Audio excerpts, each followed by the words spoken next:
Hello mga manay and welcome sa ating kusina. And for today's video, tara samahan niyo ako dahil palapit na nga ang pasukan. Ano ba yung mga problema nating mga nanay? Di ba yung ipapabaon, ipapakain natin sa ating mga chikiting.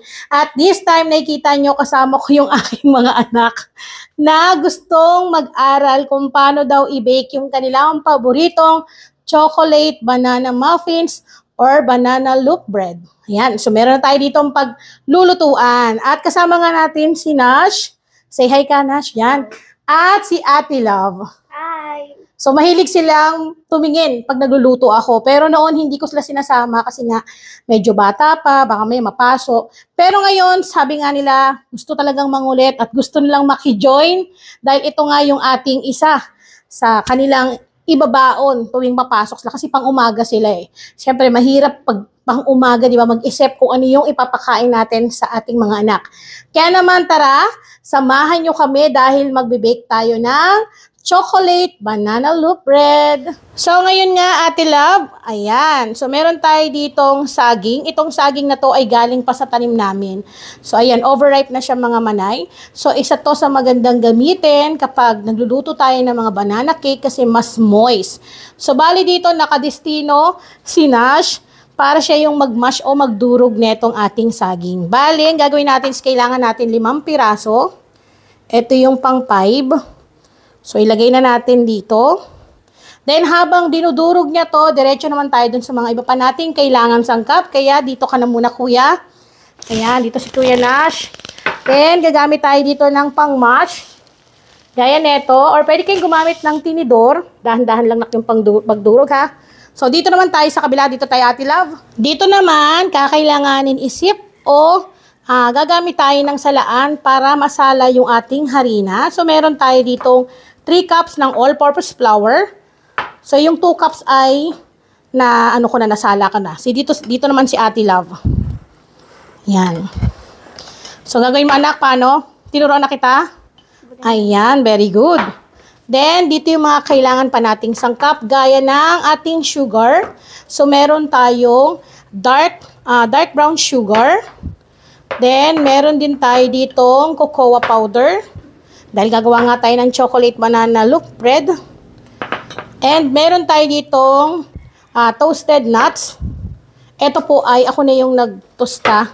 So, wala akong ginamit na oil. Kasi mamaya didikdikin natin yan. Or pwede tayong gumamit ng food processor paglalagay natin pang toppings. Then, meron tayo ditong canola oil para moist at hindi tumitigas yung ating bread kahit nasa chiller or nasa freezer. Then, meron tayo ditong baking powder. So, kailangan natin yan para maganda yung alsa. At pinagsama ko na, meron tayong asin at baking soda. So, nakakatulong yan para maganda yung pag-bake ng ating bread. Then, meron tayong 1 piraso ng egg, medium size, at meron tayo ditong, ayan, chocolate chips. Ito naman ay optional, pwedeng meron, pwedeng wala. Pero dahil nga mga chikiting yung magbabaon, mas mainam kapag meron para mas ganado silang kainin. Then, meron din tayo ditong warm water para pantunaw ng ating cocoa powder. Okay, so tapos na ni Ate Love na salain yung ating harina. So, ang gagawin natin, Ate Love, ay ihalo mo yung baking soda and salt. Ilagay mo na dyan. Then, next yung baking powder. So, pagsamahin mo na yung ating mga dry ingredients, maliban dun sa ating cocoa. Kasi kailangan natin, naksairin mo. Para make sure na walang matitira kasi nakatamang sukat lahat yan. Then, kay Kuya Nash, okay na ba, nak? Tingin nga, nak. Wow, durog na. So, nasa inyo kung gusto nyo mayroong buo-buo pa. Ayan. Then, mix mo lang, ate. Ganyan. So, habang minimix niya yan, meron tayo ditong isang malaking lagayan. Kung saan dito naman natin tutunawin yung ating sugar, then yung ating cocoa. So, ilalagay na natin yung warm water. Halo mo lang dyan, ate, ha. So, maganda to mga manay, ha. Magandang activities to sa ating mga anak para na-enjoy nila. Then, yung ating cocoa. Next, yung ating brown sugar. Pwede yung haluan niya ng puti kung gusto nyo. Then, mix natin. So, kaya tayo gumagamit ng warm water para matunaw yung ating cocoa. So, mas moist at mas lasang-lasa natin yung pagka-chocolate ng ating banana muffins. Then, maglalagay na tayo dito ng ating oil. Canola oil. So, ang kagandahan kapag warm water, mabilis din matunaw yung sugar. So, kapag okay na, ayan, Ate Love, akin na muna to. So, dyan muna kayo, standby. Ang sabi ko si ate kapag maglalagay? Kalahati. Kalahati muna para matunaw ng maayos. So, okay. Tunawin natin ng maigi. So, ganyan lang yung paghalo. Pag ganito nga ginagawa natin mga manay, kasama yung mga chikiting natin, mas na-enjoy nila yung ganitong banding. Kasi natututo na sila mag-bake at nag-e-enjoy pa sila. So, pwede nyo rin tong, tawag dito i-steam ha. Pwede kayo mag-steam. Kung wala kayong oven. Mix lang natin ng maigi yan. Kailangan wala tayong makikita na buo-buong harina para hindi maging dry. At nakakatulong din kasi kapag tama yung paghalo natin, yung nagiging pantay yung lasa ng ating binibake. So, yan. Then, Nash, akin na yung nadurog mo na saging. Ang ating banana. Wow. So, eto pwedeng-pwede talagang pangbaon nila. So, kapag gumawa kayo ng ganito mga manay, ilagay nyo lang sa chiller. Tapos, pabaon nyo sa inyo mga chikiting. O, diba? Isang gawaan lang. Tapos may pang-stock na kayo.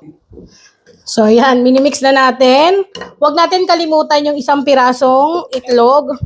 Kasi nakakatulong din yan para malambot, malinamnam yung ating bread. Or yung ating banana muffins. So, gusto nilang i-try. Gusto nyo i-try maghalo? So, unahin natin si Nash. Nak, dapat ganito naka. Isang kung saan way lang. Ganto, dito ka nakakapit. Yan. Tapos, itataktak mo na ng ganyan. Ayan. So, ganito na, ganito. Paslant. Tapos, taktak mo. Then, paslant. Ayan. Ang galing ah. O, si Ate Love naman. Ayan. So, ang kagandahan sa ganito, yung mga anak natin, di ba, nag-e-enjoy pa. Medyo, yun nga lang, humahaba yung oras ng proseso ng pag-bake natin. Pero, yung memories kasi na matuto sila habang bata pa, yun yung mas nakakatuwa. So, lalagyan na rin natin ng chocolate chips. So, maglalagay lang tayo ng saktong dami lang ng ating chocolate chips. Pero nasa inyo naman kung gusto nyo sobrang dami. Mga 3/4 cup ng chocolate chips. Then, etong ating na-roast na mani. Dudurugin natin yan or pwede tayong gumamit ng food processor para pang toppings natin mamaya. Eto na mga manay, yung ating ni-roast na mani. So, gumamit ako dito ng food processor para mabilis ko siya na madurog. Again, kung hindi kayo kumakain ng mani or meron kayong allergy, pwede namang wag nyo na itong lagyan. So, pwede kayong gumamit ng almond slice, cashew nuts, or kung ano yung gusto nyong ilagay na pang toppings. Then, dito gagamit tayo ng loop tray. So, ang size nito, yung kasing laki lang siya ng Pudgy bar, ganon mga manay yung laki niya. So, dito, pwede kayong maglagay ng parchment paper or yung mga cupcake liner na para dito sa ganitong pan. So, para mabilis din yung matanggal. Pero dahil wala tayo noon, for today, gagawin natin is papahira natin yan ng oil.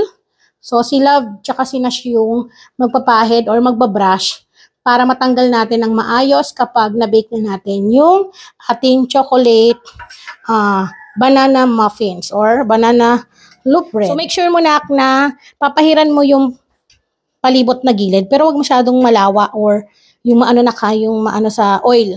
Kailangan saktong pahid lang.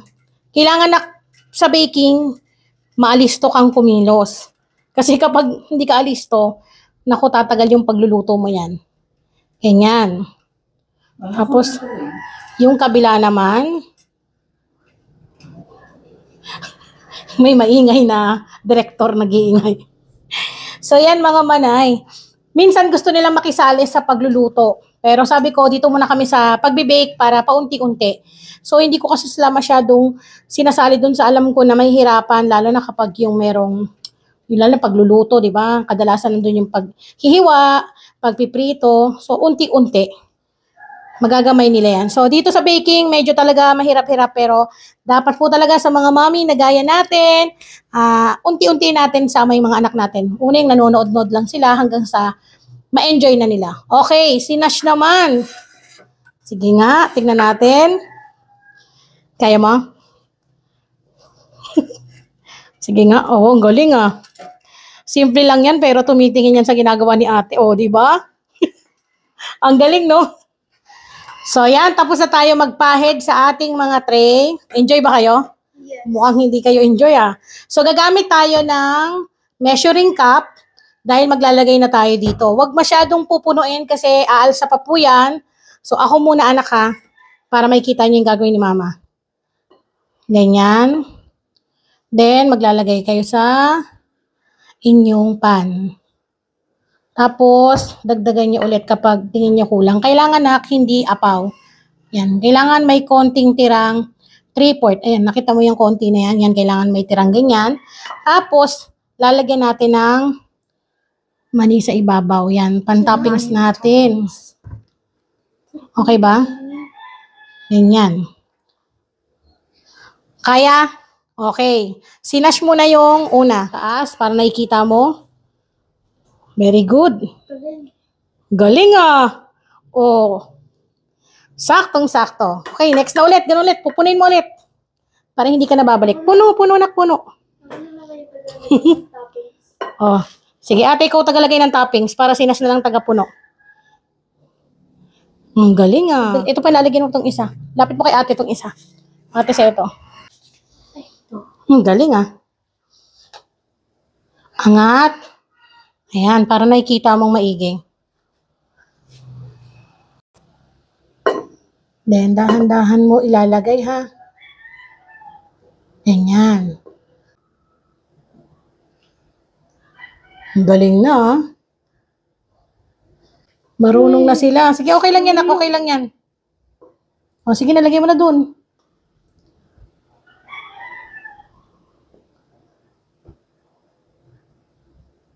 So, lagyan mo na, ate.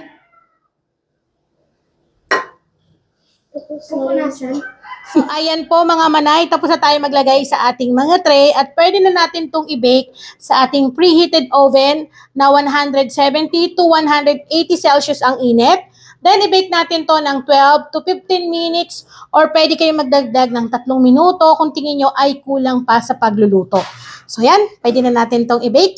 Ayan, at eto na, tapos na ang ating pagbe-bake ng chocolate moist banana loaf bread or pwede rin ang banana cake and pwede rin ang banana muffins. Kung ano man ang tawagin ninyo ay pwede naman basta alam nyo kung ano yung mga gusto nyong lutuin at ihain sa inyong pamilya. So, excited na ba kayong dalawa? Yes.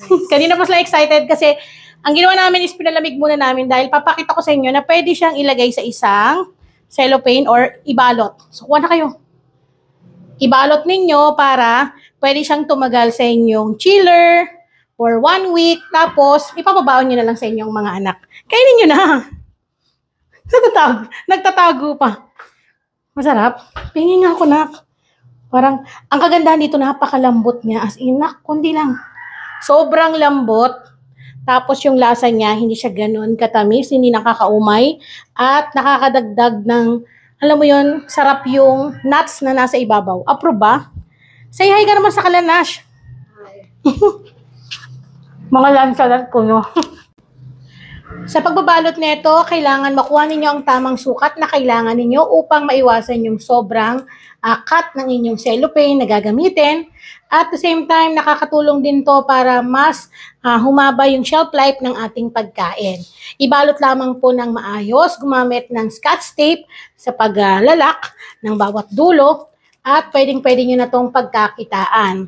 Isang pambaon o pang negosyo na pwedeng-pwede nyong matutunan at nakakatuwa na kasama pa natin ang ating mga anak sa paggawa nito. Babaunin nyo ba? Excited na sila. Pinag-uusapan nila na mama, tigi-ilan ba kami dyan? Ano yung binibilang lalo kung tigi-ilan daw sila? Nababaunin nila sa school. Para dito sa ating recipe ay nakagawa po ako or nakapag-bake ako ng 15 pieces na chocolate banana loaf bread na pwedeng-pwedeng pambaon ng ating mga anak. So pwedeng-pwede nyo itong subukan, napakadali lang at simple lang ang mga sangkap na ating kailangan. So muli, ako po ang inyong madiskarteng nanay. Kaya naman magkita-kita po ulit tayo sa susunod. Paalam na mga anak! Paalam!